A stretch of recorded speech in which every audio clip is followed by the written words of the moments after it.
Kwigenekerezo rya 21 Gitugutu uko umwaka utashe, abarundi turibuka igandagurwa ry'umukuru w'igihugu nyene icubahiro Melchior Ndadaye, incungu ya demokarasi mu Burundi, indongozi bagandaguranywe hamwe n'isinzi ry'abarundi bahitanywe n'ubwicanyi bwaciye gukurikira iryo bara.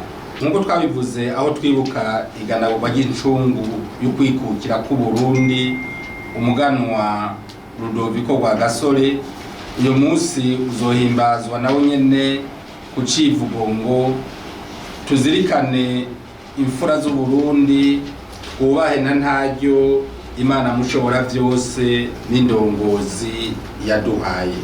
Ni umunsi wo kwibukana icubahiro cinshi iyo ntwari yitanze kugira ngo demokarasi ishinga imizi mu Burundi, abarundi baronka iteka ryo kwitorera ababarongora.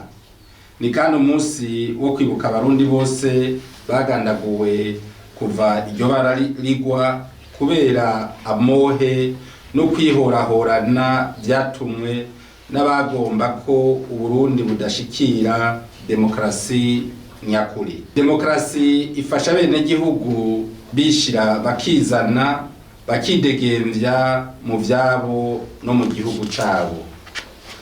Uyo munsi ushitse mu gihe abarundi baheruka kwerekana ko bamaze kunyurwa na demokarasi, umuhisi nyene icubahiro Melchior Ndadaye yaharaniye mu kwitorera ababarongora n'ababaserukira kuva ku mitumba gushika ku rwego rw'igihugu.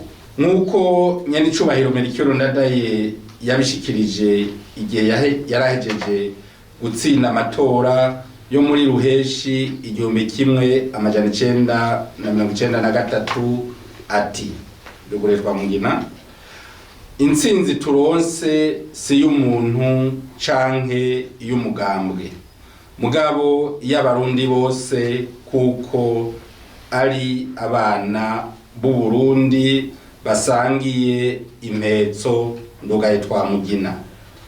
Niko n'uyu munsi bimeze.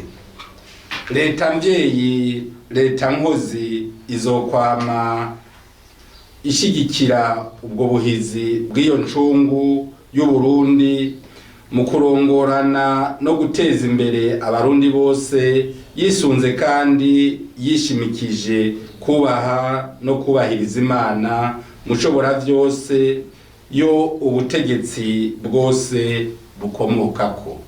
Itariki 21 z'ukwezi kwa Gitugutu 1993 itwibutsa kandi intango y'ubwicanyi hagati y'abarundi bwatwaye intwari zitari nke.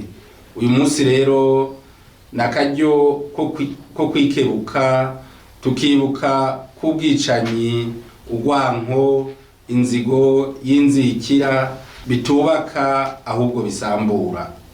Leta mvyeyi, leta nkozi yiyemeje kugwanya ico cose coza gikora mu nkovu abarundi n'Uburundi, na cane cane kugwanya basesankuyoze bahora baja barakokeza ngo twisamburireko.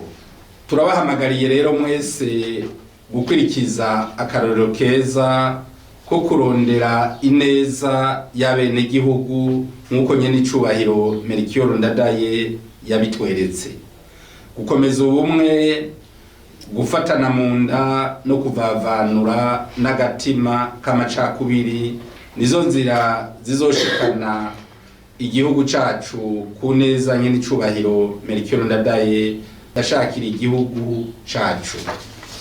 Umwe wese ahaherereye no mu vyajejwe azirikane iteka iyo mfura ya demokarasi yateye igihugu cacu kugira ngo iryo ragi turigendere, maze Uburundi bwacu buhorane ubumwe n'abagabo, intwari zibutwaye ku mutima kandi zitwararitse imitwaro y'ababubamwo bose.